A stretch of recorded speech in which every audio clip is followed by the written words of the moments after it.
बिस्मिल्लाहिर्रहमानिर्रहीम। अस्सलाम वालेकुम सामीन एंड नाज़रीन। मैं हूं इफ्तार अहमद और आज हम बात करेंगे कि इन्फ्लेशन, जैसे कि हमने पहले दो वीलॉग किए, उसमें मैंने बताया कि इन्फ्लेशन क्या है, टाइप्स ऑफ इन्फ्लेशन क्या है, किस किस तरह की इन्फ्लेशन होती है, और फिर मैंने इन्फ्लेशन को कैसे कैलकुलेट करते हैं ये बताया। और सेकेंडली मैंने ये बताया कि इन्फ्लेशन मंथ टू मंथ कैसे कैलकुलेट की जाती है, ईयर टू ईयर कैसे कैलकुलेट की जाती है। और फिर मैंने पाकिस्तान में करंट सिचुएशन इन्फ्लेशन की बताई कि मंथली जो है वो क्या इन्फ्लेशन है, और 2022 से अब तक जो है एनुअल इन्फ्लेशन जो है एक साल में किस हद तक इन्फ्लेशन इंक्रीज़ हुई है।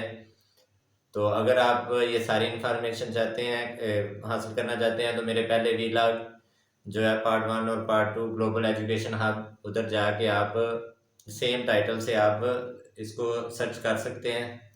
मेरा सारा इंफॉर्मेशन जो है रिसर्च बेस होती है और अथेंटिक इन्फॉर्मेशन होती है। इसमें कोई मेरा अपनी तरफ से एडिशन नहीं होती। तो सारी की सारी इन्फॉर्मेशन रिसर्च बेस होती है। इस पे एक वर्क होता है, वर्क करना पड़ता है काफ़ी, और सारी इन्फॉर्मेशन कैलकुलेट की जाती है, फिर आपके सामने प्रेजेंट होती है। तो आज हम इन्फ्लेशन पे तो बात कर रहे हैं, लेकिन इसकी वजूहात क्या हैं। कुछ व्यूअर्स के ये जो रिक्वायरमेंट थी कि आप जो है ना इसके इफ़ेक्ट्स बताएं कि ये किस वजह से होती है, इन्फ्लेशन की काजिज़ क्या हैं। तो इफ़ेक्ट्स भी हम बात करेंगे, लेकिन हम इफ़ेक्ट्स तो क्या हैं और काजिज़ क्या हैं, आज हम काजिज़ पे बात करेंगे। उसके बाद हम जो है इसकी इन्फ्लेशन के जो इफ़ेक्ट्स आते हैं, आफ्टर शॉक्स होते हैं इन्फ्लेशन के, वो कुछ पॉजिटिव भी होते हैं, कुछ नेगेटिव भी होते हैं, दोनों तरह भी होते हैं। तो अभी जो मैं बात करूंगा वो काजिज़ पे बात करूंगा कि क्यों इन्फ्लेशन होती है, आखिर इन्फ्लेशन होने की क्या वजूहात हैं। तो जो सबसे पहली वजह है वो है इंक्रीज इन मनी सप्लाई। जब गवर्नमेंट जो है बहुत ज़्यादा मनी जो है वो इशू कर देती है, नए नोट जो है वो छापना शुरू कर दे गवर्नमेंट, वो किस वजह से इन्फ्लेशन जो है यानी वो नोट नए जो है वो क्यों छापती है गवर्नमेंट, क्योंकि उनको अपना बजट डेफिसिट जो है वो कवर करना होता है। टैक्स इतने कैलकुलेट नहीं हुए होते, तो खसारे में गवर्नमेंट जा रही होती है। तो गवर्नमेंट क्या करती है, फिर मनी सप्लाई मार्केट में इंक्रीज कर देती है, इन द सेंस ऑफ यानी कि वो न्यू करेंसी जो है वो जो है वो छापते हैं, न्यू करेंसी बना के वो मार्केट में बेच देते हैं। मनी सप्लाई ज़्यादा हो जाती है, हर बंदे के पास पैसा आ जाता है। तो पैसा ज़्यादा मार्केट में होने की वजह से ये जो है इन्फ्लेशन के लिए एक फ्यूल समझी जाती है कि अगर जैसे देखें ना, फ्यूल पेट्रोल है, यानी आग लगा देती है, महंगाई को बढ़ा देती है ये चीज़। तो पहली वजह तो ये है कि गवर्नमेंट अपने डेफिसिट को जो बजट डेफिसिट है उसको मैनेज करने के लिए मार्केट में जो है वो मनी सप्लाई इंक्रीज कर देती है। पहली वजह तो ये है। दूसरी वजह ये है कि shortage of goods and services.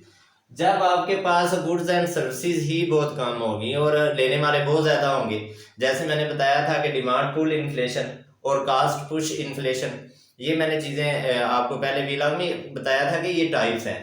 तो चीज़ें तो जो है वो बहुत कम है, यानी शॉर्टेज ऑफ गुड्स और सर्विसेज, चीज़ें हैं बहुत कम लेकिन लेने वाले बहुत ज़्यादा हैं। हम जो है ना वो प्रोड्यूसर नहीं है, हमारी कंट्री जो है मोस्टली डिपेंड करती है इम्पोर्टेड गुड्स पे। इम्पोर्टेड चीज़ें आती हैं वो हम जो है वो कंज्यूम करते हैं, वो यार कंज्यूमर नेशन। तो पाकिस्तानी नेशन जो है depend mostly on import goods. तो बाहर से जब चीज़ें ही नहीं आती, चीज़ें बहुत कम आती हैं, यानी वो लोग जो है एक्सपोर्ट ही नहीं करते गुड्स को, हम जो है वो यानी इम्पोर्टर है। तो अगर हम खुद चीज़ें बनाएं तो हम उसको एक्सपोर्ट करें दूसरी कंट्रीज पे, और अगर हम उधर से मंगवाते हैं तो इसको इंपोर्ट कहते हैं। तो हम मोस्टली जो है इंपोर्टेड गुड्स पे जो है वो इन्हसार कर रहे होते हैं।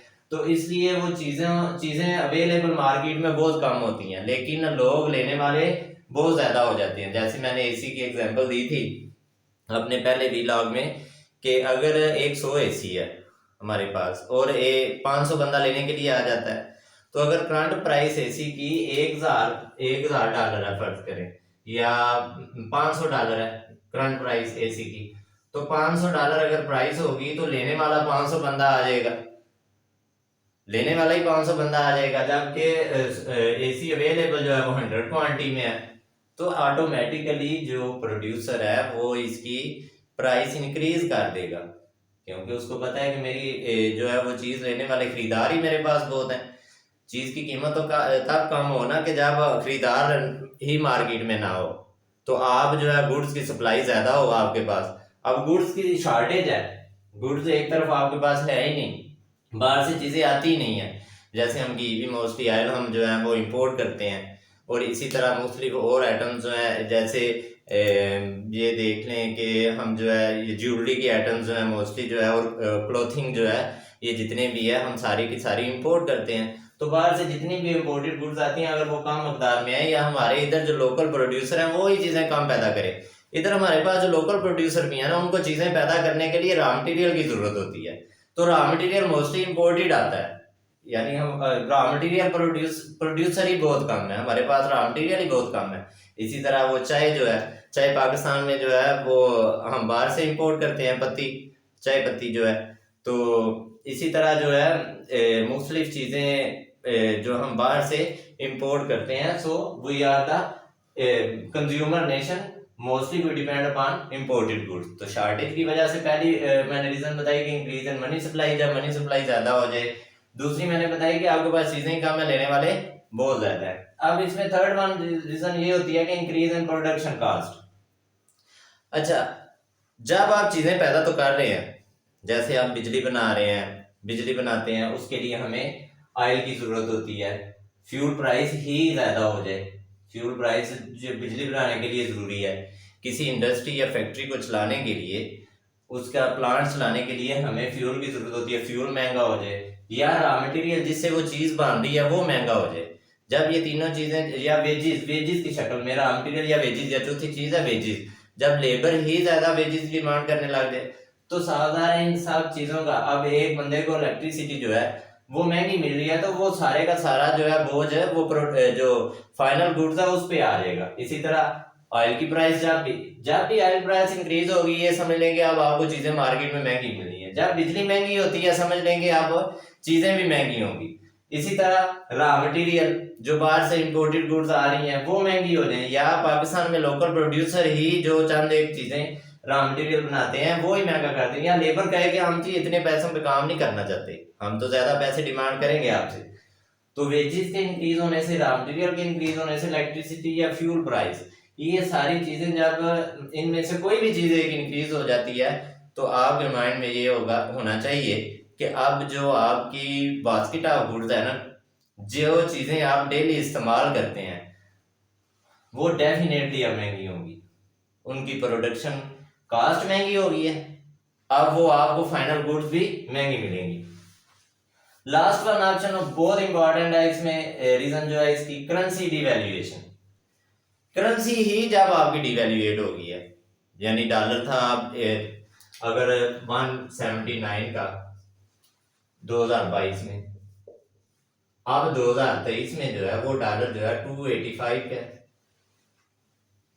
इसी मंथ अप्रैल 2022 में 179 का था, अब अप्रैल 2023 में वो 285 का हो गया। तो जैसे कि मैंने ये जब सेकंड मैंने कॉस्ट बताई थी इसकी, उसमें मैंने बताया कि हम मोस्टली डिपेंड कर रहे हैं इंपोर्टेड गुड्स पे जो हम बाहर से मंगवाते हैं। तो जब हम ट्रेड करेंगे, डॉलर जो है वो हमारी ट्रेड जो है, जितनी भी इंपोर्टेड गुड्स आती हैं वो सारी ट्रेड डॉलर्स में होती है। तो जब पैसा ही, यानी बाहर से डॉलर आ रहे हैं, हमने इधर से पैसे कन्वर्ट करवा के डॉलर बाहर भेजने हैं, तो पहले हमें 179 रुपीज देने पड़ते थे $1 परचेज करने के लिए, अब हम 285 रुपीज देते हैं $1 परचेज करने के लिए। तो करेंसी ही डिवैल्यूएट होगी। जब करेंसी डिवैल्यूएट होती है तो अपने माइंड में एक बात रखें कि जब भी करेंसी डिवैल्यूएट हो, डॉलर 10 रुपए ज्यादा जाता है, बढ़ता है, 285 से 295 हो जाता है, इससे 305 हो जाता है, तो एक बात श्योर है कि अब इन्फ्लेशन ज्यादा होगी, इन्फ्लेशन में इंक्रीज होगा। तो मुझे उम्मीद है कि ये मेन 4 चीजें आप सबको समझ आई होंगी। तो मेरा सारा वीलॉग जितने भी हैं इसी तरह की इंफॉर्मेशन पे जो है वो डिपेंड करेंगे।